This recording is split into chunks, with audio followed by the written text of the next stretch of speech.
Welcome to Better Golf. I'm Paul Dyer. And I'm Ian Holloway. Ian, we're in the middle of the fairway and a lot of people ask us, how do I strike my irons? It seems to be one of the things that tour pros do so well, but club players maybe not so well.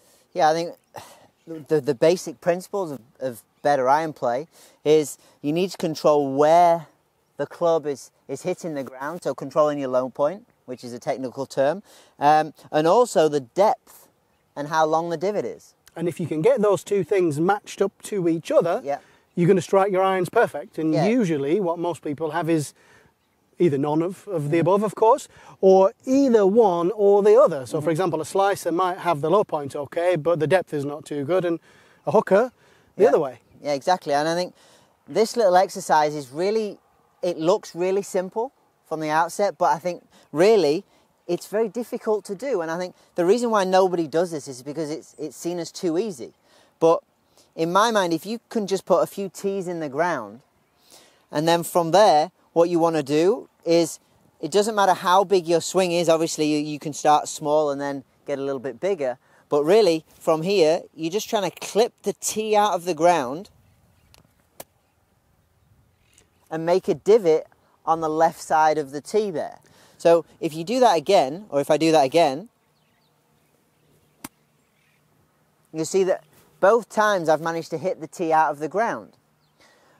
And now I would take that feeling into the ball. Now what I would suggest for the average player or the beginner golfer is start with small swings and then get progressively bigger. Okay, so let's talk about why that actually is such a powerful drill, because it is, and it's deceptively difficult to do. But let's go into a couple of the different problems that people have. A lot of the people out there come from the outside, so they're not going to be able to hit the tee out of the ground that easily because the club's coming way too steep, so the angle's wrong. Even though they might hit the tee first, they're more than likely to press it further into the ground. So if you've got a swing action which is sort of more this way, this is going to be a very difficult drill for you. And if you go the other way and you come a little bit too much from the inside, what you might see is that you'll tend to hit the ground a little bit before the tee, or you won't be able to create that divot after the tee. Yeah, so you know what shape you hit it, people. You know, either you slice it a little bit or you hook it a little bit, and you'll know which of those two mistakes to make. Go ahead and try those, and as Ian said, you know, put a couple of tees in the ground and then a ball, swipe the tees away, and then go straight into the ball and see if you can create the same effect. So what we'll do here is take one of these tees and sort of mark the position where Ian's ball was, and he's going to hit one, and then we can have a look at that lowest point as well.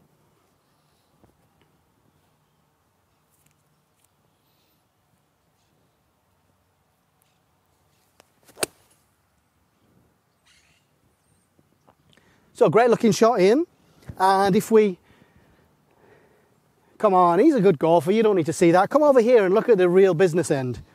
Because what we can see here is that the Ian's divot is nice and small and shallow. It starts in the right place next to the tee. And it's not too deep and it's pointed in the right direction. And seriously, if you've got all those things together, then you're striking your irons pretty good. And I think with the tees, it gives you immediate feedback. And I think that's really important for learning, because you can stand there with 10 tees in a line, and if you start really small, say with a little motion like waist high to waist high, you can progressively grow it. But people aren't patient enough. So what they do is they think, oh, it doesn't work, there's no point to this drill, and they just start making bigger swings without really the success and the building blocks of using the tees properly there. Okay, yeah, great advice. So obviously we didn't go into the reasons why you might be coming from the outside or the inside, and the reasons why you might be slicing it and hooking it. And obviously there's a lot of those videos that we've got online, better-golf.com. Go there and get all the good stuff. Don't forget to become a member. That's the most important thing you can do. And we've got a ton of videos all about different fault fixes and so forth. But go ahead, try this.